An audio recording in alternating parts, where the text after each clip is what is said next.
Welcome, everybody, to the Security Guy and the CIA Spy Show podcast, where we are keeping you on top of what is new and ahead of what is next at all times on all things security, tech, and digital literacy.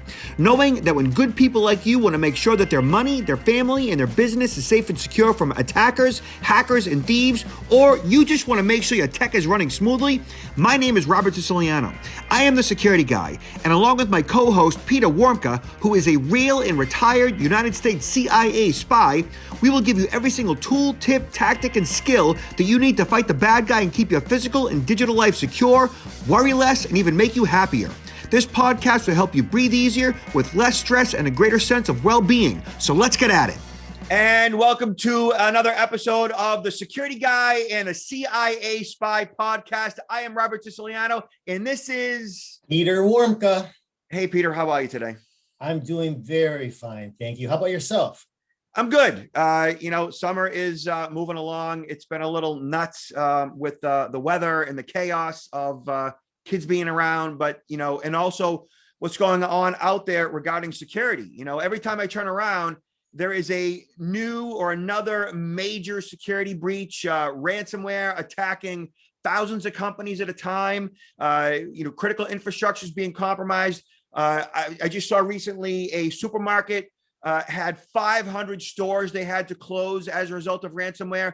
So, those of you who are attending this podcast via audio and or video, it's really good that you're here, because this problem, as Peter and I have been saying for over a decade, is getting worse. It's not getting any better. And those of you who are here today are definitely on top of what is new and ahead of what is next regarding all of this stuff. So congratulations for taking responsibility. Peter? Yeah, absolutely. This is a collective problem. You're not going to look to your government or some other company to solve this issue. The impact impacts all of us. Unfortunately, it impacts all of us, and we have that collective responsibility. We can work together, but we also have to work as individuals to become more and more aware of these threats and know what we can do to help prevent being the low-hanging fruit where we are impacted. We want to harden ourselves. We use that term many times. It's not only hardening a company, it's hardening ourselves as well, so that we don't become a victim. I agree with you 1,000%.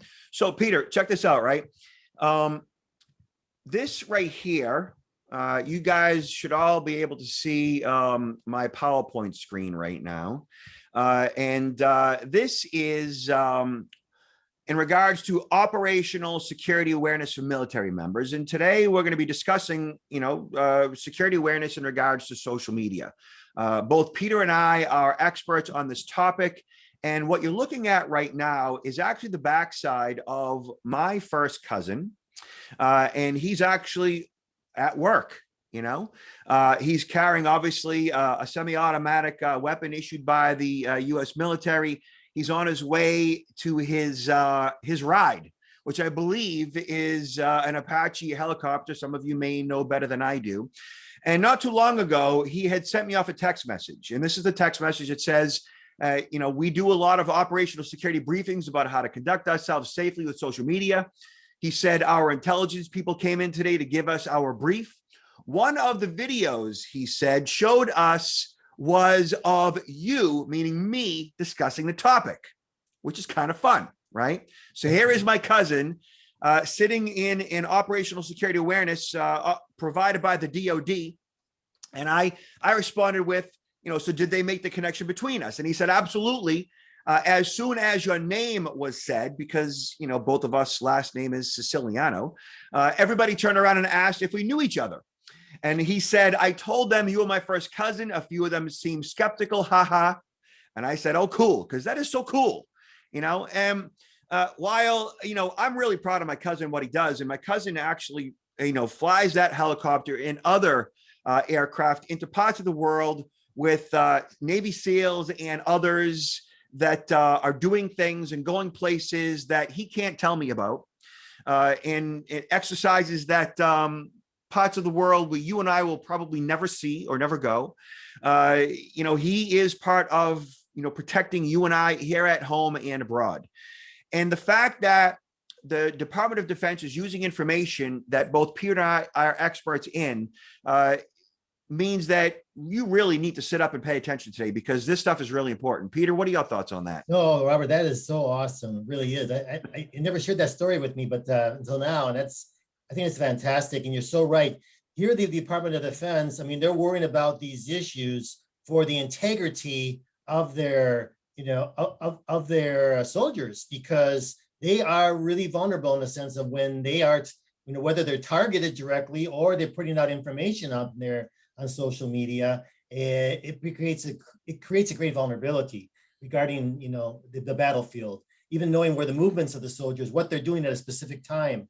So that's why kind of an overall writing restriction placed upon them is not to be on social media at certain times, not to be uploading photographs that will actually provide the exact coordinates where they are. There's a lot of different restrictions that they do have, but they equally really apply. The spirit of these restrictions apply to us as well in the civilian world.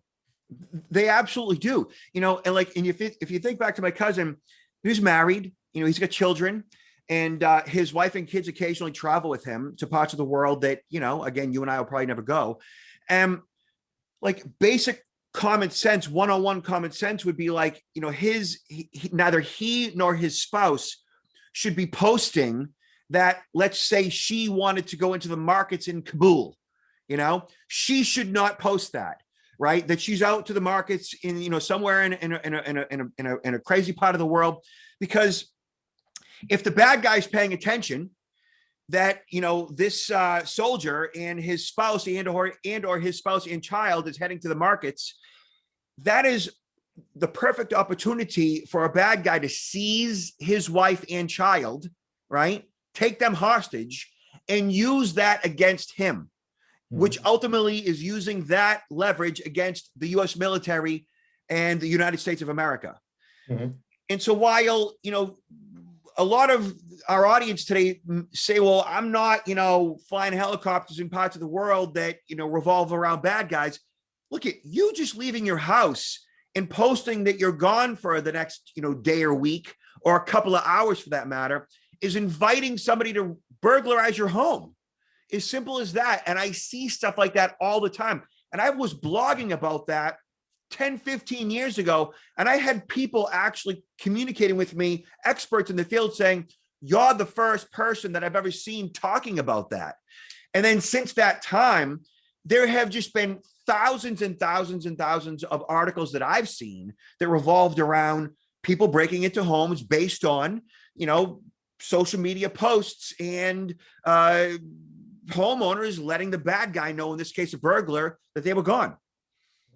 Well, Robert, that for quite a few years in my life, my previous employment in the Central Intelligence Agency, I targeted individuals.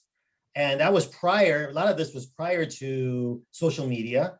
But when we targeted individuals, we needed to find out as much information about them. It's not easy. Many times it would require that we get in touch directly with an individual, create some kind of pretext, have them out for lunch or coffee, whatever. But now with social media, I found that type of work is so much easier, because we don't even have to develop that one-on-one contact with the individual. We can just go up on the social media profiles and see all this information. I think earlier we discussed how, prior to social media, how many people really knew us as Robert or Peter, whether it's, socially or professionally. We could probably count, maybe professionally, maybe 50 people, 60 people, people that knew us on a more personal level, maybe 10, 15, 20. And that was it. Now with social media, I recently saw a statistic. There was 3.78 billion people on social media. That's almost half of the world's population. Granted, they're not all in contact with us, but they have access to social media that we're posting, that you and I are posting, that the audience is posting. They have access to that information. And the information that people post on social media today is incredibly personal. Even though I don't work anymore for the Central Intelligence Agency, I don't know if I shared with you, I am a private investigator in the state of Florida. And when I conduct investigations of people, the first place I go is social media. and I will collect a considerable amount of information on my targets of the investigation. And what amazes me is that they hardly any of them have privacy settings where I can get in openly to, I mean, it's amazing. It is amazing. Yeah. Based on my very limited, survey of social media users, I'm finding that almost anybody that I try to look into doesn't have privacy settings. I don't know what your experience has been with that, Robert. So now, I don't actually have any privacy settings set up at all on social media myself, okay? I am what you would consider a public figure. But that being said, I don't put any information within social media that would facilitate various forms of social engineering. So I don't necessarily have my mobile phone number or personal email address or other forms of identifying data that could be used to manipulate me. And even if they were to find certain information out there about me, and by the way, I connect with everybody, everybody, with the exception of being more, I scrutinize more on Facebook than I do on LinkedIn. And that being said, I find that I'm being bombarded at this point mostly with a lot of spam, and that my platform has been diluted in such a way where it's becoming somewhat useless for me as a business person. Now, for those of you who are not necessarily in the public eye and you're a C-suite executive, I think it's much more important for you and your small business people in that regard to tighten up, because what Peter is saying is that you could be targeted in such a way where they can use that information to manipulate you and your employees, and even in some case, your contacts and clients. Yeah, Robert, you're absolutely right. I mean, we are both out there in the public, and we have to promote ourselves, right? And promote our businesses. But at the same time, our CI, if you want to call it, our CI antenna is up very high. And so when we are approached by somebody, we will analyze, what is this approach? What do they want? Who are they? What can we verify about whether or not, this is really authentic? And so we're constantly monitoring that.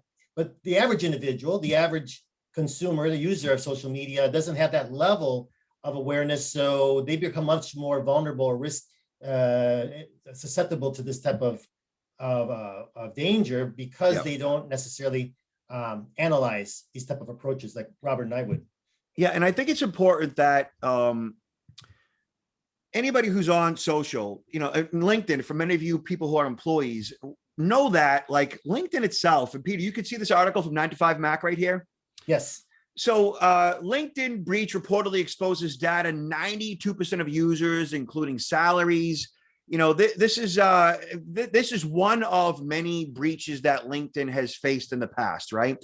LinkedIn was breached a number of years ago where all of their passwords were compromised. I think at the time it was like 160 million usernames and passcodes were compromised. This particular breach, 92% of the 756 million users' information was compromised, including email addresses, full names, phone numbers, physical addresses, geolocation records, LinkedIn usernames and profile URL, personal and professional experience and background, genders, other social media account usernames, and so forth. It says in this particular breach that no passwords are included, but as the sites note, this is still valuable data that can be used for identity theft and convincing looking phishing attempts. So, know that whatever you're posting out there more than likely is in the hands of a criminal that can be, and that information can be used against you. So phishing emails that you might receive that look like they're coming from LinkedIn, or really anybody for that matter, they can use all of this information that was scraped in a breach from LinkedIn and use it to manipulate you to get even more information about you, or to get you to make decisions that you wouldn't normally make based on what you might consider trusting information that comes through to you via an email where you thought it was coming from a legitimate source. Another thing that calls to mind is this article you put up there and the mention of the previous LinkedIn breach, which stole the passwords. A lot of people think, well, who cares? It's just my LinkedIn profile, and okay, they stole the password, I'm going to change it. And some people changed it per LinkedIn's requests, and a lot of people didn't, especially probably the people that weren't on LinkedIn regularly probably thought, well, why should I bother with this? I'm not using LinkedIn. I think, I can't remember the statistic, but maybe half of the people that have LinkedIn profiles are not active users. So what does that mean? What's the risk there? That someone who has your password could easily go in and take over the account, and you wouldn't even realize it and be able to impersonate you and reaching out to other people, whether it's taking over your account or creating a totally new profile using your identity. And I've seen a lot of cases of this, whether it's your name and picture or just your picture, and creating an identity around your image. Yep. Most people, I mean, unless someone brings that to their attention, they're not finding that out. And that goes on a lot, unfortunately. Yep. I wanted to point something out to you, Peter, and to our audience. Check this out, right? So this article right here from computerweekly.com, right? This article actually is January of 2011. Okay, so this is over 10 years ago. All right, it talks about the top 7 social media threats, and this is written by an executive from Semantic. We all know Semantic, and you can get full access to the article itself and download a white paper if you throw in your email address there. But it talks about the top 7 threats: social engineering, targeted phishing attacks, fake accounts, celebrity name misuse, or even like your own name misuse. Okay, site compromise, social media used for spreading spam and malware, confidential information leak. Right. So there are the top 7, and this particular expert back then basically prognosticated everything that has come true over the past 10 years, and it's been multiplied by so much more. That article, which we'll speak to in just a moment, and then there's this article right here, which talks about various risks, privacy, security, and health risks of social media and how to prevent those, right? And this article is a really long, in-depth expose of all of the privacy, security, and health risks, right? And if you go through it, and really, I suggest everybody go through, everything that we're showing you today, there is 40 plus risks that this particular author speaks to here in, January of 2021, right? So 10 years later, it went from 7 to as many as 40 plus various risks. And I think it's like 45, right? And we could go on and on and on about that. So there is really a lot to be considered today in regards to all of the different risks that users face as employers, employees, and moms and dads. Peter? Oh, it is amazing when you think about how much time is the average individual on social media.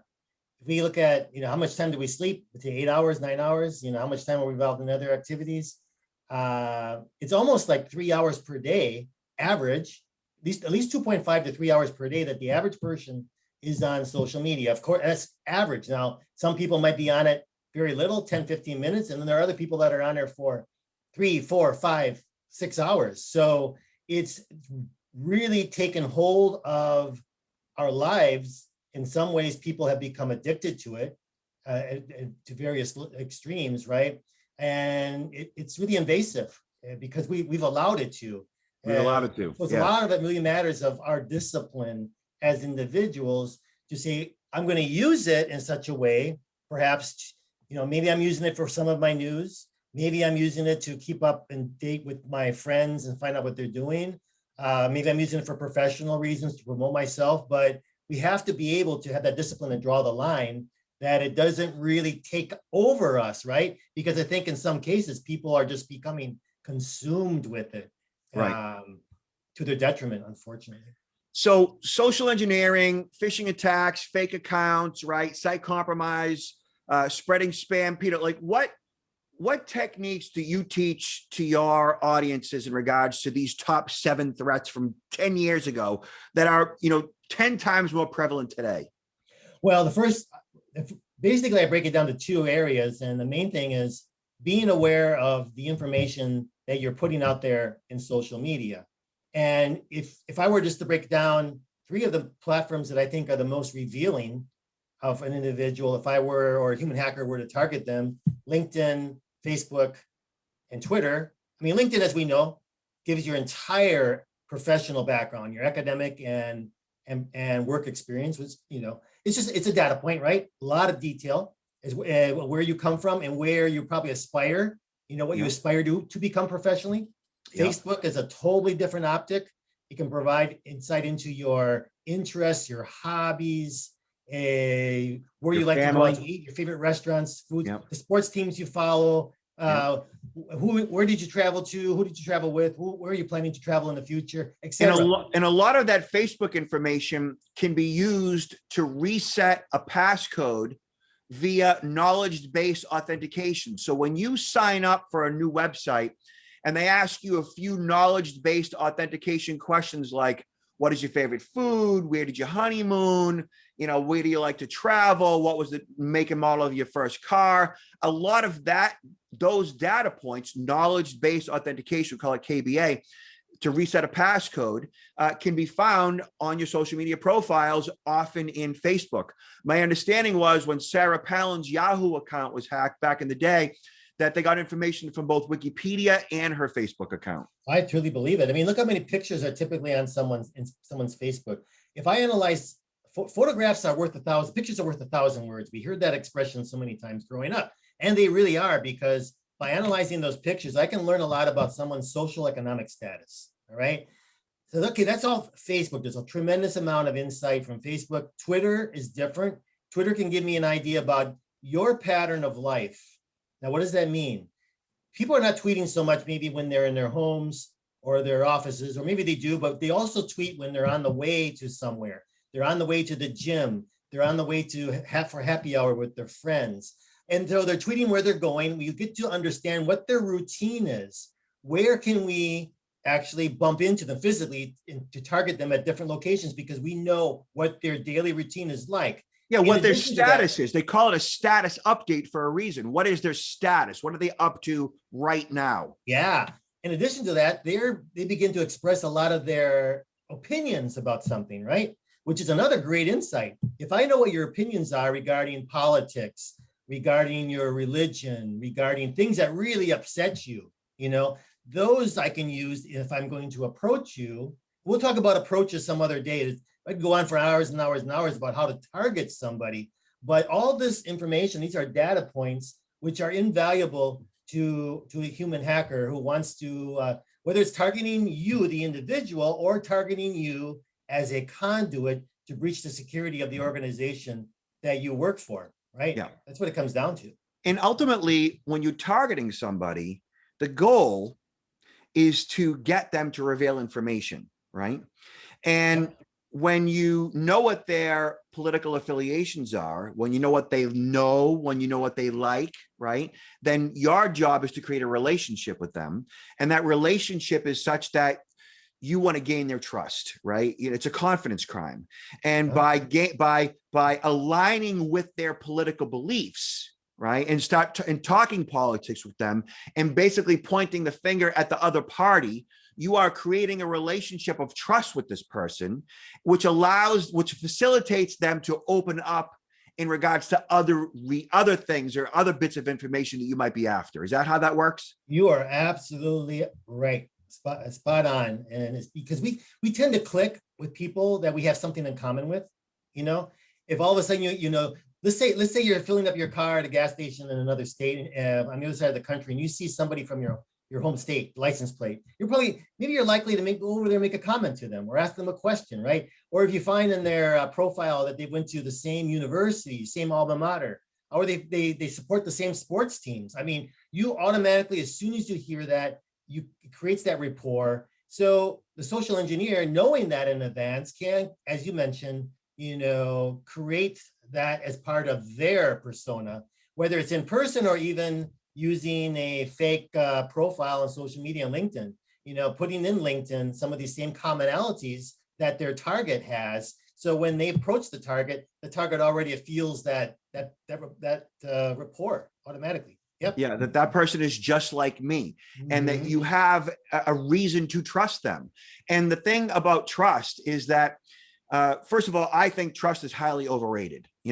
I think that we as a species, as an interdependent species, we require trust by default, right? We have to trust one another. And Yes, so yes. because we by default trust one another, bad guys know this and they twist the truth ever so slightly, just enough to manipulate us in such a way to get additional information, whether that might be usernames and passcodes. It could be credit card numbers, bank account information. It could be getting you to pay a bill or wire money somewhere. It could be getting access to a physical facility. And so bad guys utilize our social media platforms essentially to manipulate us, to abuse that trust that we have inherently. And I've said a number of times that I think the way you should look at everything and everyone is that everybody is a liar until proven otherwise. I agree with you. Like a zero, zero trust until the way I got burned. I got burned because I probably like you. I grew up, learning trust everyone until they give you a reason not to. The complete opposite of what you're saying. And I was as a young adult, I was like that here in America. Okay, what I found where I got burned, I got outside of my little bubble. My first reassignment overseas. I won't say where specifically, but when I went there and I went there with that mentality, I came into a culture that was very different. It was you trust only the people in your inner circle, your close family members, maybe your siblings, maybe your cousins, and only your friends from childhood, from kindergarten or grade school on. Everybody else outside of that circle was, you don't trust them automatically. You don't trust them. And actually, they were almost like a fair game. If I can take advantage of those other people because they're not part of my tribe, let's say, there's no harm. I mean, it's perfectly normal. So coming back here to America, I find that America, compared to a lot of other societies, is probably the most trusting.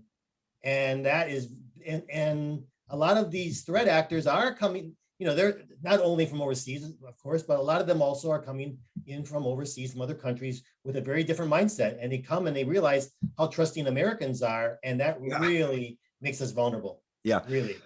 So this particular article that has, 40 plus things to be aware of, right? We'll cover a couple of those because we want to make sure that you leave here with actionable to-dos, ways in which you can essentially, protect your privacy, protect your security, lock down your accounts, just be that much smarter and aware as to what to do and also what not to do, and to be able to communicate this information to others, whether it's employees, friends and family, clients and colleagues, and so forth. So basic stuff, right? You can see this where it says strong password, Peter. Yes, sir. So that makes the most, that right there is like one of the basics, right? So you should make sure as a consumer, as an employee, or even as a small business, that your social media pages, your platform, your profile, that access to these pages, you're not using the same passcode for, say, Facebook or for LinkedIn, for that matter. You shouldn't have the same passcode for either of the two accounts. That is the same passcode as you have for your banking, or it's the same passcode you have for your credit card, or it's the same passcode you have for, I don't know, an association you're a member of and access to that particular site. Like, you should never use the same passcode twice, and you should be using a password manager to facilitate the process of having a different passcode across each account. Robert, there's thousands of articles that say exactly the same thing, that highlight this as one of the most important things that need to be resolved by individuals. So why is it today that after a decade or more, and articles, thousands of articles, that there's still so many people out there that are using the same password? Lazy. It's just all boils down to laziness. Security is one of those things where it's not even a second thought. It's like way down the food chain. And the thing about it is, like, security is fundamental to living. It's right above eating and sleeping and drinking fluids. Like, it's security, safety, stability, structure, and protection is the second layer on Abraham Maslow's hierarchy of human needs. But people just take it, especially in the US, for granted. We just do. It's amazing to Right. me. All right. And then don't accept requests from unknown profiles. So I said that on LinkedIn, I accept requests from everybody, right? Everybody. I'm a public profile. I accept requests from everybody. That's just the way I do things. And again, my profile has been kind of decimated. Peter, what do you do on LinkedIn? Oh boy, that's a whole. I mean, I build up my profile, build up my connections, but I'm very cautious about who I connect with. I will analyze if I don't know that individual. I will analyze the profile of that individual that wants to connect with me. And actually, I lead seminars on this whole topic where I show how easy it is to create fake profiles that can bypass LinkedIn's algorithms to shut them down. I don't know if I mentioned to you last year, LinkedIn said that between June and January of 2020, they took down 33 million fake profiles. But those are only ones, the vast majority of those 31 million were during the initial stages of registration. So there were certain red flags that came up with them of the type of IP addresses they were using. But if there's 33 million in 6 months that were taken down by LinkedIn, how many more pass through and are on LinkedIn that can easily be used to approach individuals out there? So I'm very careful. I will look at and I will analyze, does it make sense? Is their history, their academic and work experience, does it make sense? As if I were going to employ them, right? Are there any gaps? Are there things that are weird? How well is it written? You know? And also, if I really suspect them, I'll do a reverse image search to see where else on the internet that image might appear. And if I see it appears somewhere else with someone else's name, then I know I got a live one. Yeah, I do none of that. But like I said, my LinkedIn profile, or at least my profile is fine. It's my connections are just all muddied and muddled and really of no use to anybody that wants to use that information against me and or my connections. In your case, being a retired former CIA spy, it makes absolute sense the way in which you curate your social media profile in regards to LinkedIn. And I would suggest that if you are a C-suite executive, even somebody who aspires to that level, or a supervisor, even manager, heck, frontline employee, that you should probably curate your LinkedIn pages the same way that Peter's doing it. Yeah, definitely. And then, as far as Facebook is concerned, I do spend a bit more time curating that due to the fact that it's entirely obvious to me, and I spent a little bit more time there. It's entirely obvious to me when somebody is trying to connect with me that they are in fact a scammer. And usually it's somebody who is posing as a female, I guess a well built female, someone who is in such a way, I guess, has been sexualized in such a way where she is trying to get as many connections as possible to engage in romance scams. I see that as an obvious one. And usually when I see that friend connection and I open it up and I check them out, and it's a female, a heavily busted female, let's say, I look at who she's connected to, and usually it's like 10 to 15 men, and I might know one or two of them. And so when I see that, I know that the goal there is that she, and often it's a he, is trying to connect with me to get access to my connections. And if I'm connected to this person, then my connections will see that she, in this case, is somebody who I know, who I like, and who I trust. Therefore, my connection should also connect with her, and I will not facilitate that scam.